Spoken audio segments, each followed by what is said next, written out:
Hey folks, this is Annette of AnnetteLeonard.com coming back at you with another moment for chronic wellness. So I am wrapping this short series on secondary injury, talking to you about my sprained ankle. You saw pictures on Monday if you cared to, and I'm telling you today the story of how it happened and how it became the inspiration for one of my New Year's intentions. So, a couple days after the holidays, I was working on my thank you cards, and I was sitting in a chair out in our living room, not unlike this one, and I had my legs crossed, and I sat there for a couple of hours, unknowing that with my lousy circulation and my leg crossed in the same position for a couple of hours, my right leg had gone dead asleep. I mean, that kind of asleep where like you roll over in the night and you're like, whose arm is this? And it freaks you out. Like that kind of asleep where I did not feel it. And it was evening, I was home alone, it was time to feed the dogs, and so we sang them a song to get them on the rug for their dinner hour.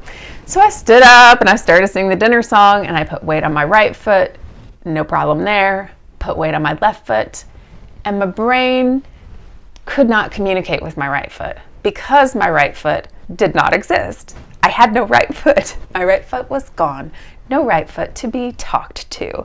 And so when I stepped down and put weight on my right foot, it just rolled. It just rolled and crackled and snapped and popped, and I fell very dramatically, like a boom, like iPad sprawling, big, giant, chaotic fall, and tore up tendons and ligaments and scared the dogs out of their wits. Scared myself pretty good. So this injury brought to you by extreme letter writing. Not a thing you've ever heard of. The reason that became inspiration for one of those New Year's intentions is that if during the letter writing I had stopped to do an inventory, I had stopped to do a body scan, I would have noticed that that leg was fully asleep. I could have uncrossed my legs, I could have wiggled my toes, I could have done a few stretches. But I just, I think being in pain and writing off my own body's experience for so long, continued on in a position that I found tolerable and ceased to ask questions. Just stopped. Just like, body, nope, shut up, this is what we're doing. And in the end, that didn't really serve me. And so, making the time to stop and do a body scan can save you from a sprained ankle. I'm here to tell you. I mean, it's not just the sprained ankle, obviously, but that's just an example of how if I would have connected the dots differently, I might have ended with a different outcome.